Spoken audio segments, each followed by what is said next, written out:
Comenzamos la grabación. Eh, Vamos al libro de Ezequiel, capítulo 17. Vamos a compartir una hermosa parábola de parte de Dios en esta hora para nuestras vidas. En el libro de Ezequiel, capítulo 17, la parábola de las águilas y la vid. Leemos con la bendición del Padre, del Hijo y del Santo Espíritu de Dios. Dice su palabra: vino a mí palabra de Jehová diciendo: Hijo de hombre, propón una figura y compón una parábola a la casa de Israel. Y dirás: así ha dicho Jehová el Señor. Una gran águila de grandes alas y de largos miembros, llena de plumas de diversos colores, vino al Líbano y tomó el cogollo del cedro. Arrancó el principal de sus renuevos y lo llevó a tierra de mercaderes y lo puso en una ciudad de comerciantes. Tomó también de la simiente de la tierra y la puso en un campo bueno para sembrar. La plantó junto a aguas abundantes. La puso como un sauce y brotó y se hizo una vid de muchos remajes, de poca altura, y sus ramas miraban al águila y sus raíces estaban debajo de ella. Así que se hizo una vid y arrojó sarmientos y echó mugrones. Había también otra gran águila de grandes alas y de muchas plumas, y he aquí que esta vid juntó cerca de ella sus raíces y extendió hacia ellos su rama para ser regada por ella por los surcos de su plantío. Es un buen campo junto a muchas aguas. Fue plantada para que hiciese ramas y diese fruto y para que fuese vid robusta. Diles: así ha dicho Jehová el Señor: ¿será prosperada? ¿No arrancará sus raíces? Y destruirá su fruto y se secará. Todas sus hojas lozanas se secarán, y eso sin gran poder ni mucha gente para arrancar de sus raíces. Y aquí está plantada, ¿será prosperada? ¿No se secará del todo cuando el viento solano la toque? En los surcos de su verdor se secará. Y vino a mí palabra de Jehová diciendo: di ahora a la casa rebelde: ¿no habéis entendido qué significa estas cosas? Diles: aquí que el rey de Babilonia vino a Jerusalén y tomó a tu rey y a sus príncipes y los llevó consigo a Babilonia. Tomó también a uno de las descendencias reales, hizo pacto con él y le hizo prestar juramento, y se llevó consigo a los poderosos de la tierra, para que el rey no fuese abatido y no se levantase, a fin de que guardando el pacto permaneció en pie. Pero se rebeló contra él enviando embajadores a Egipto para que le diese caballos, y mucha gente será prosperada. Escapará el que estas cosas hizo. El que rompió el pacto podrá escapar. Vivo yo, dice Jehová el Señor, que morirá en medio de Babilonia, en el lugar donde habita el rey que le hizo reinar, cuyo juramento menospreció y cuyo pacto hecho con él rompió. Vamos a dejarlo hasta allí por el momento. Esta parábola nos está hablando, ¿verdad?, de dos águilas y la vid. El profeta Ezequiel recibe una parábola profética dirigida al pueblo de Israel. Este mensaje era simbólico. Y usted se preguntará o me dirá: pastora, ¿y por qué era simbólico? Es simbólico porque estaba reflejando o mostrándonos dos reinos. Uno de ellos era Babilonia, ¿verdad? Y lo dice claramente allí. Y el otro Israel.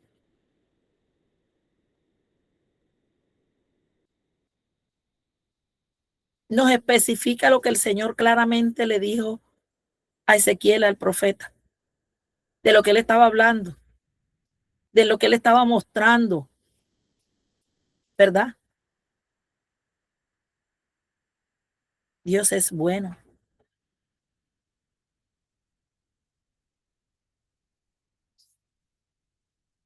Y cuando yo leía esto, ¿sabes de qué me hablaba el Espíritu de Dios? Del liderazgo. Porque este es un mensaje simbólico para líderes. Habla de pactos, habla de rebelión, pero también esta palabra nos enseña y nos habla sobre la soberanía de Dios. Nos muestra la primera águila, ¿verdad?, del verso 1 al verso 8. ¿Y quién es la primera águila que aparece en esta parábola? Representa al rey de Babilonia, Nabucodonosor II. El rey Nabucodonosor de Babilonia. ¿Qué hizo? Esa sería la pregunta. Tomó la copa del cedro, o sea, la realeza de Judá. Por eso es que está hablando en parábola. Porque cuando habla de que toma la copa del cedro, se está refiriendo a la realeza del pueblo de Judá. Se llevó al rey y a los nobles de Babilonia, ¿verdad? Se llevó al rey y a los nobles de Babilonia. O sea que recuerde que ellos fueron llevados cautivos. El Señor había hablado a través del profeta Jeremías que del cautiverio ellos no se arrepintieron y fueron llevados a Babilonia. Por eso vemos que cuando el Señor llama a Ezequiel, lo llama al lado del río. Él estaba cautivo en Babilonia cuando Dios lo llama, cuando empieza a darle visiones. Y una de las visiones o las revelaciones que Dios le dio al profeta Ezequiel cuando lo llama ya en Babilonia fue esta, la de las dos águilas y la vid, mostrándole, ¿verdad?, espiritualmente el significado de lo que estaban viviendo de una forma simbólica. Cuando el Señor les habla de esta forma, Ezequiel le está hablando, se está refiriendo a eso, al cautiverio de Jerusalén, al cautiverio de Judá. Pero también habla de la vid, porque fíjese que habla de dos águilas y nos habla de la vid. En Juan 15 usted va a encontrar que la vid verdadera es Cristo. Pero acá la vid representa al pueblo de Judá bajo un nuevo gobierno. Porque van a decir, ¿es Cristo? No, la Biblia no se contradice, ojo. Se lo estoy explicando para que lo pueda entender. La vid representa en esta lectura del libro de Ezequiel al pueblo de Judá bajo un nuevo gobierno. Nabucodonosor puso como rey a Ezequías, a Sedequías, una condición. ¿Cuál era la condición? Que tenía que gobernar sometido a Babilonia.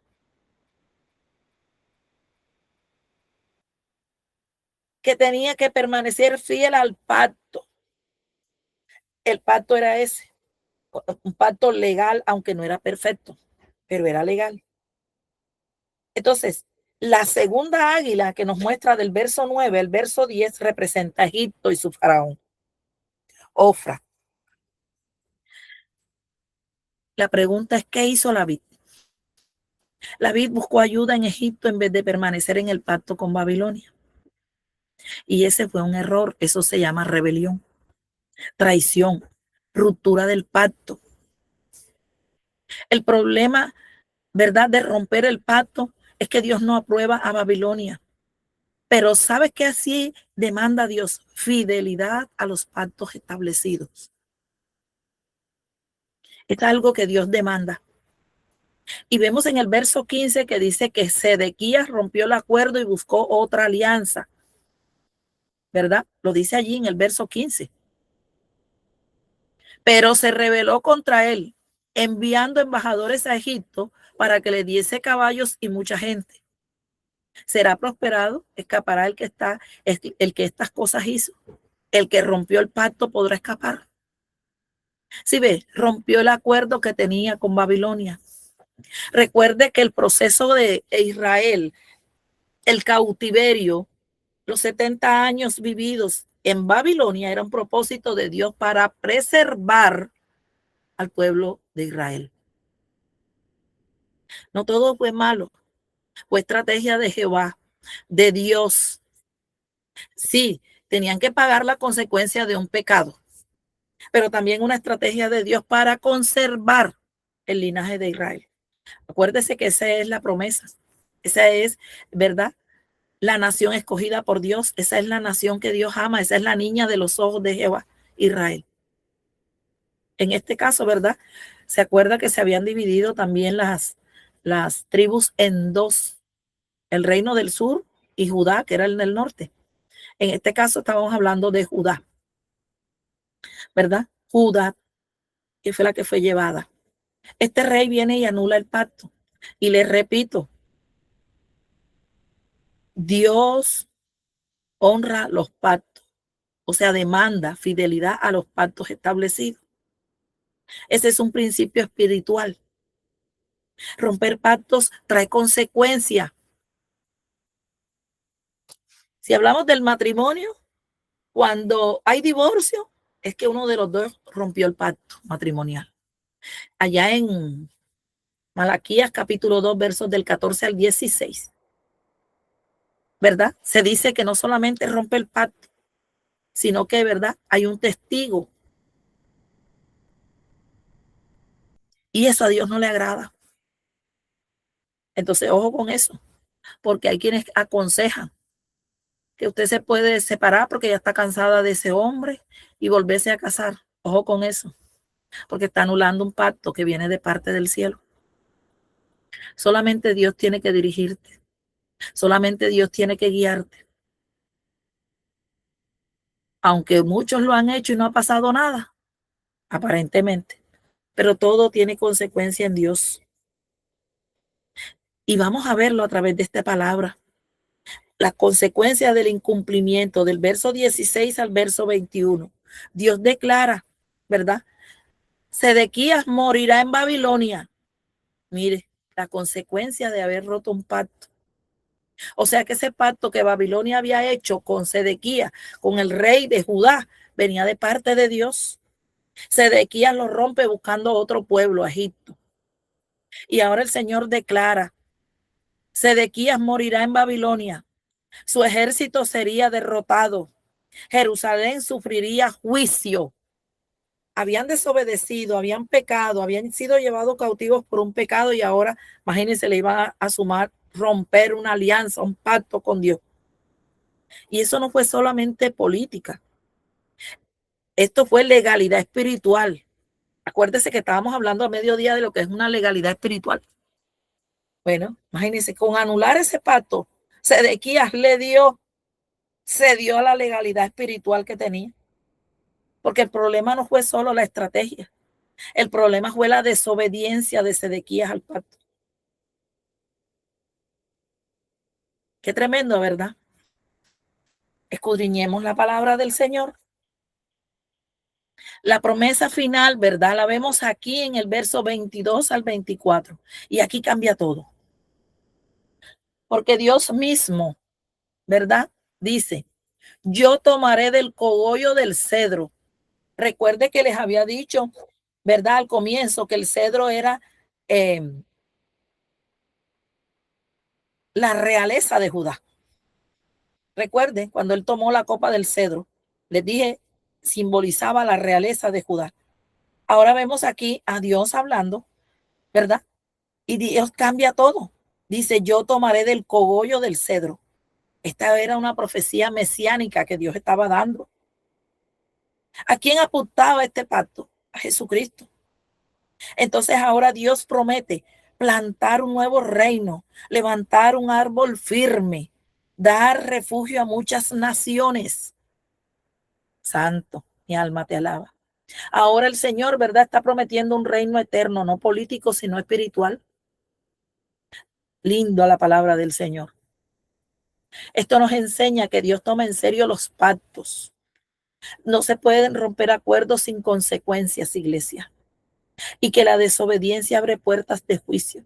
Sedequía perdió todo por no permanecer fiel a un pacto que habían hecho. Y nosotros como hijos de Dios no podemos confiar en alianzas humanas más que en Dios. Aunque Egipto parecía la solución, Egipto fue la ruina para ellos. Dios siempre tiene un plan mayor. Jeremías dice que los pensamientos de Dios son más altos y más grandes que los nuestros. Pero a nosotros nos gusta ayudar a Dios. A nosotros nos gusta buscar siempre, como digo yo, la comba al palo. ¿Usted sabe lo que eso significa? Buscarle la comba al palo. El palo es recto, pero siempre le buscamos como que la curva. Eso se llama buscarle la comba al palo.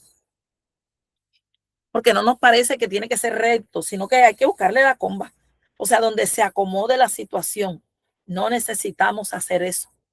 Solo que Dios nos pide obedecer, caminar en su obediencia, caminar en obediencia, caminar, ¿verdad? En ese pacto de amor con Dios, en ese pacto perpetuo de fidelidad a Dios. porque nosotros muchas veces también rompemos el pacto. Cuando no sabemos esperar en Dios, cuando la duda nos acecha y no confiamos en la espera, porque nos parece que ya hemos esperado un año, que ya hemos esperado mucho tiempo y ayudamos a Dios. Eso es romper el pacto de la promesa que ya Dios nos hizo. ¿Por qué no esperar? Si la voluntad de Dios es buena, es agradable y es perfecta, pero nos gana el desespero y rompemos el pacto con Dios y hacemos alianza, con otras personas. Como cuando necesitamos un milagro, vamos a poner que un milagro financiero. Vamos a hablar para podernos entender usted y yo. Oramos a Dios, Señor, mira, yo necesito un milagro financiero, tengo tantos meses caído de la casa, no la he podido cancelar, Señor amado. Pero pasa un día, no pasó nada. Ya te habían puesto hasta en jaque mate, que si no pagabas te iban a echar, que te iban a hacer desalojo. Pero pasó un día y no pasó nada, pasó el segundo día y no pasó nada, pasó el tercer día y te fuiste a prestamistas porque no podías esperar. Entonces anulaste un pacto de Dios contigo, porque Dios prometió bendecirte, porque Dios prometió estar contigo todos los días. Y es allí donde yo les digo que le buscamos la comba al palo, soluciones con nuestra propia fuerza humana y no esperamos a lo que Dios quiere hacer en nosotros y en nuestras vidas.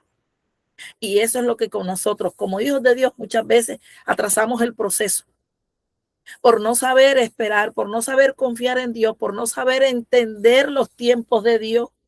Y es necesario que aprendamos a entender y a discernir los tiempos de Dios y lo que Dios está haciendo en nuestras vidas, en nuestra casa, para no intentar y seguir queriendo ayudar a Dios como si Dios lo necesitara. Dios no necesita que usted y yo le ayudemos. Dios solo quiere que usted y yo le obedezcamos. Dios solo quiere que usted y yo caminemos en las promesas, en la fidelidad, en que su palabra es el sí, es el amén, en que Él no rompe un pacto, una promesa, que Él es fiel para cumplirla. Así que no rompas lo que Dios te mandó a sostener. No busques soluciones fuera de la voluntad de Dios. Mantén esa integridad espiritual. Mantente íntegra, confiando en el reino que Dios te está edificando. Eso es lo que necesitamos hacer. Porque es más fácil buscar solución. Porque es más fácil ir al banco y solicitar un préstamo. Eso es más fácil. Porque es más fácil cuando nosotros, pero sabes, es desobediencia, es violar la confianza y verdad y la espera, la seguridad que Dios quiere darnos. Dios es bueno, Dios es poderoso, Dios es majestuoso, Él vive, Él reina. Él no te llamó para abandonarte, para dejarte sola. No, no, no, no, no. Oh Santo de Israel, Dios es bueno. Bueno todo el tiempo, iglesia. ¿Por qué no esperar lo que Dios va a hacer, lo que Dios quiere hacer en ti? ¿Por qué no esperar a lo que Dios, cómo quiere Dios manifestarse en ti? Es más fácil cuando nosotros tomamos decisiones que esperar lo que Dios quiere hacer. Porque muchas veces eso no nos gusta. Porque muchas veces no nos agrada. Porque muchas veces no es lo que esperamos. Anulamos, rompemos los pactos que ya Dios dijo que había hecho con nosotros. Ay, y es que si ese no es, y Dios, aleluya, es un Dios fiel. Y Dios, ¿sabe qué? A mí me encanta porque Dios es un Dios improbable. Si usted mira la historia, ¿y por qué improbable? Y usted dirá, ay, ¿cómo así, pastora? José era un soñador y muchos creían que era fantasioso. Pero fíjese, se convirtió en el segundo al mando del rey. Gedeón era un miedoso, aunque se escondía. Él terminó, ¿verdad? Libertando a todo un pueblo con 300 hombres. Por eso es un Dios improbable. Jacob el engañador. Entonces, nosotros, ¿por qué no creer en el pacto de Dios que ha hecho para nuestras vidas? Dios es fiel. Dios es fiel y su palabra es fiel. y Dios siempre va a cumplir lo que Él te prometió. Dios va a cumplir lo que Él tiene para ti. Jehová es varón de guerra, su nombre es santo. Bajo sus alas usted y yo vamos a encontrar refugio. Cuando nosotros buscamos soluciones de nuestra forma, lo que estamos haciendo es eso, invalidando el pacto de Dios con nosotros, como lo hizo Israel. ¿Y cuál fue el pacto de Él para nosotros? Fidelidad, porque Dios nos prometió fidelidad. Dios nos prometió estar con nosotros. Dios nos prometió permanecer. Dios nos permitió, aleluya, nos prometió no abandonarnos, no dejarnos solos. Eso hace el Señor. Dios es bueno todo el tiempo, iglesia. Aunque Israel invalidó un pacto, mire al final, Dios lo cambia todo y dice que Él va a recoger el cogollo del cedro. Oh santo,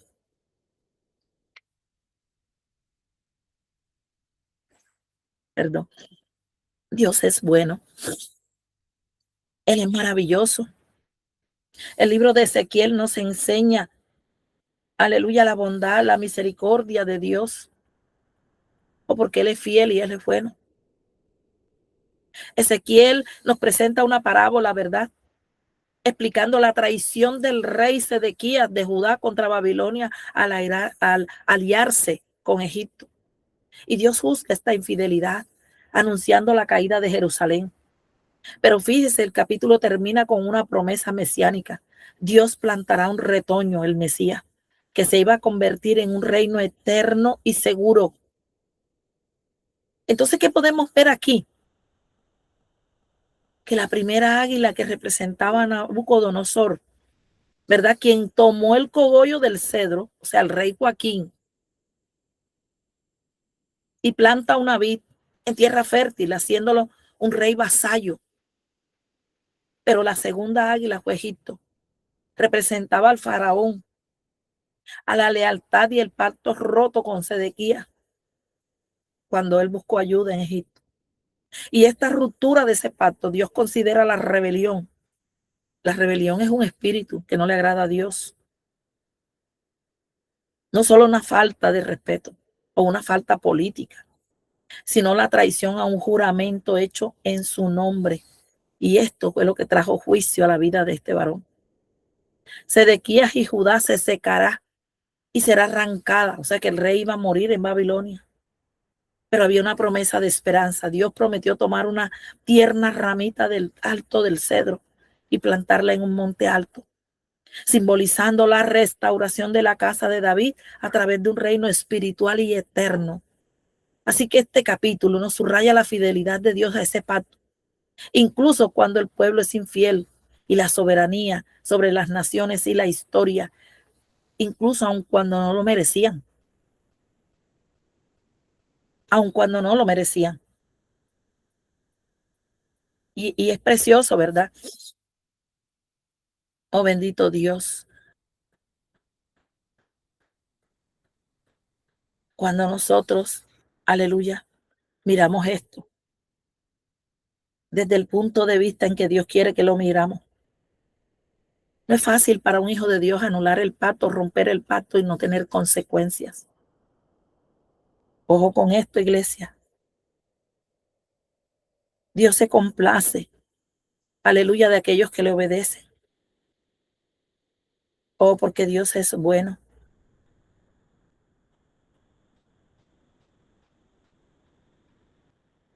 Y Él dice, ¿verdad? Vino a mí palabra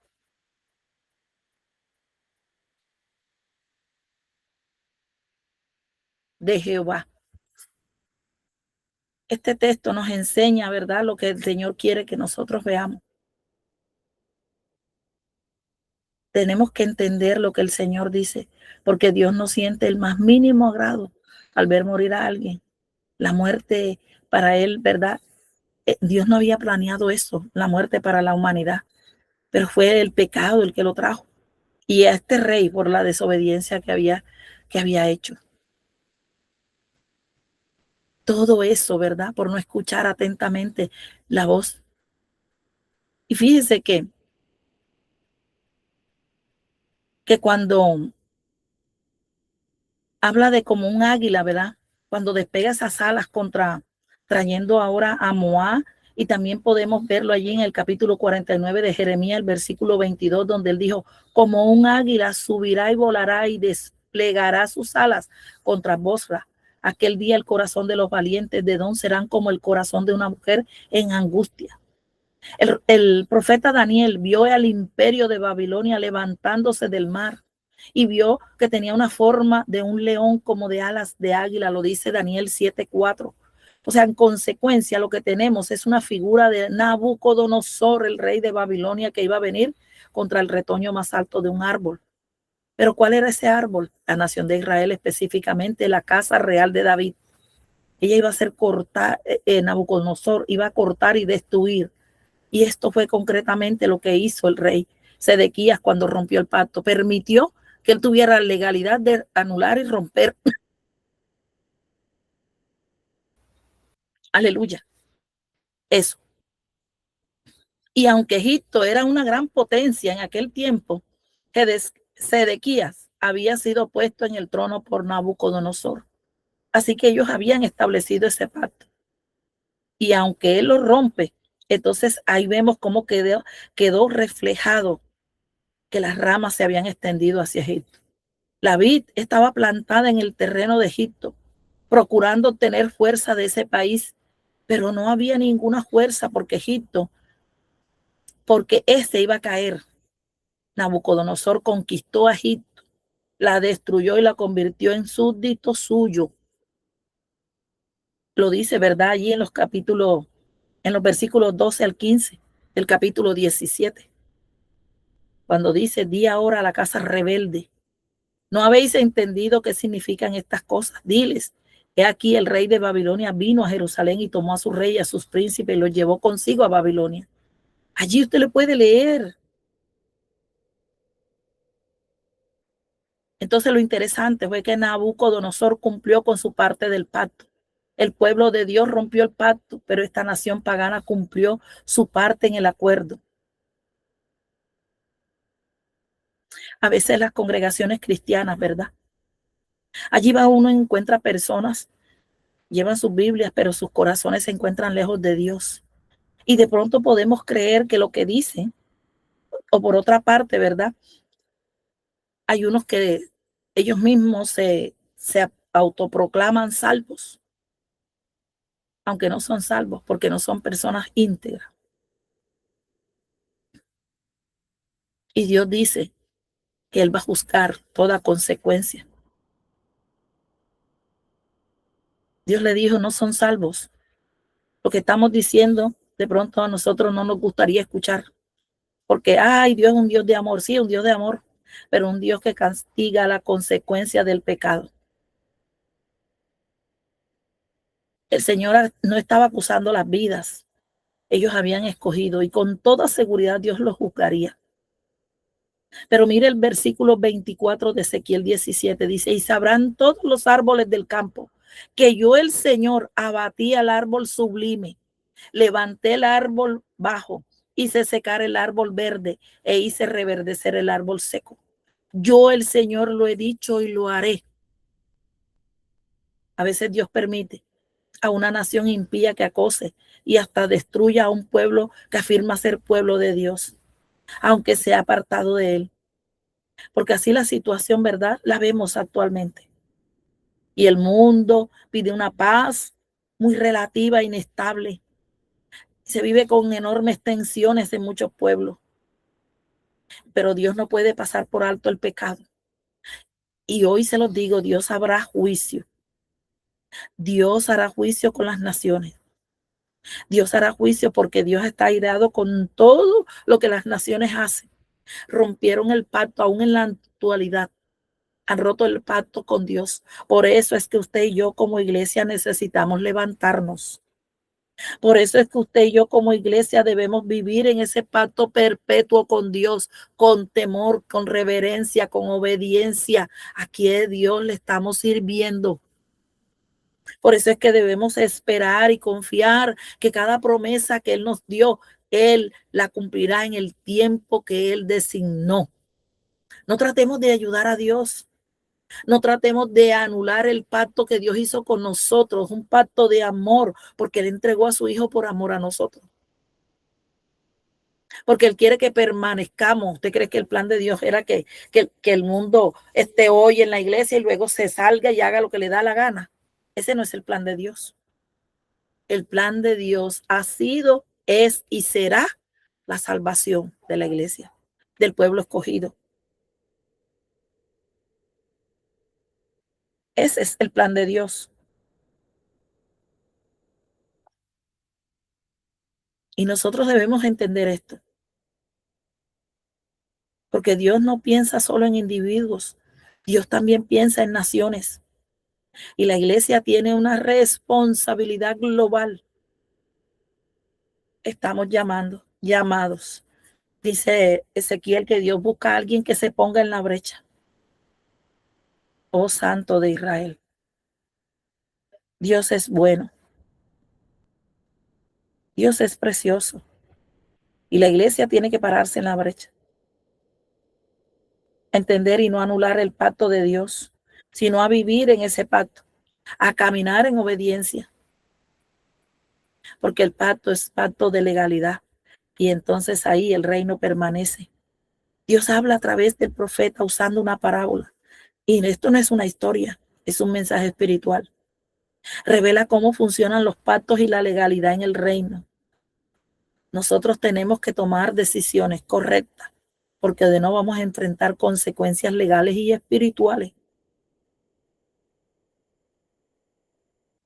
Esto habla de gobierno, esto habla de un nuevo orden en nuestras vidas. Es lo que la palabra nos está hablando. Y esto fue puesto, ¿verdad? Bajo condiciones, porque Nabucodonosor le puso la condición a Sedequías. Era un pacto que debía respetar, porque la estabilidad dependía de su fidelidad. Entonces no basta, iglesia, con ser colocado, hay que ser fiel. Ay, es que yo soy una escogida de Dios, es que yo soy un escogido de Dios, pero él eres fiel a Dios. No debemos inclinarnos hacia otra fuente. Si nos toca buscar ayuda, busquémosla en el pacto que Dios ha hecho con nosotros, porque es un error confiar en lo humano más que en Dios.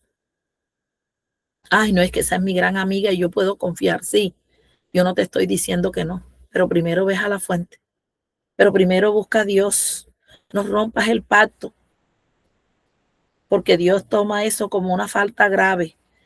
Juicio y pérdida viene, porque Dios respalda la fidelidad, pero juzga la traición.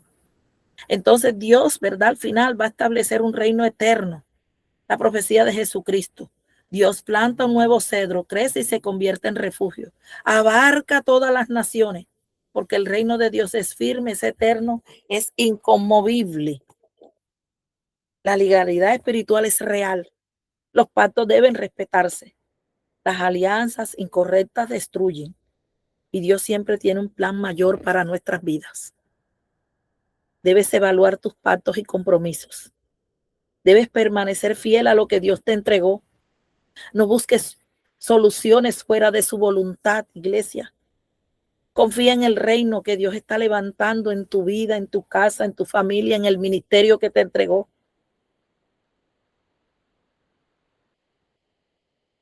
Aleluya. Renuncia a alianzas incorrectas y en el nombre de Jesús, alíñate a la voluntad de Dios. Aleluya. Somos parte de un reino inconmovible, un reino que es eterno.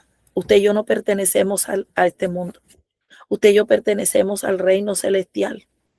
Estamos juntamente con Cristo sentado en lugares celestiales y eso tiene un peso y eso tiene una connotación espiritual. Y muchas veces de ese pacto nuestro con Dios depende nuestra casa, depende nuestra familia. Yo sé que nos cansamos como seres humanos, yo sé que nos agotamos, yo lo sé, también yo he pasado por allí, no creas que no, también yo he estado allí, No creas que no, pero he visto el poder, he visto la gloria de Dios y la fidelidad del Señor. No rompas lo que Dios ha hecho contigo. Solo cree, solo avanza creyendo que Dios levantará, ya levantó a ese que pagó por ti los errores, que pagó por ti todo lo que ya tenías deuda. Él puso un sello pagado. Es más, a mí me encanta el pasaje del buen samaritano, cuando le paga al de la posada y le dice que si falta, cuando regrese paga. Ese es algo hermoso de parte del Señor Jesús, porque ese es Jesús que pagó por nuestras vidas a precio de sangre, pero aún así dijo que si todavía quedaba debiendo algo, cuando Él regrese, Él pagará. Eso es hermoso, eso es precioso y eso me hace caminar confiada. Eso me hace avanzar creyendo que Él es fiel. Me hace amarle, me hace obedecerle. Oh Iglesia de Cristo, que Dios te guarde, que Dios te bendiga. No anules el pacto que Dios ha hecho contigo. Sé fiel, porque aún Él en su palabra dice que si no eres digna de seguirlo, de escogerlo a Él, no eres digna de Él. ¿Qué quiere decir? Si no eres digno de dejar, ay, porque es que el esposo no le agrada que yo sea evangélica, que yo esté orando. Ojo, si no eres digna de mantener ese pacto de amor con Él, no serás digna de Él.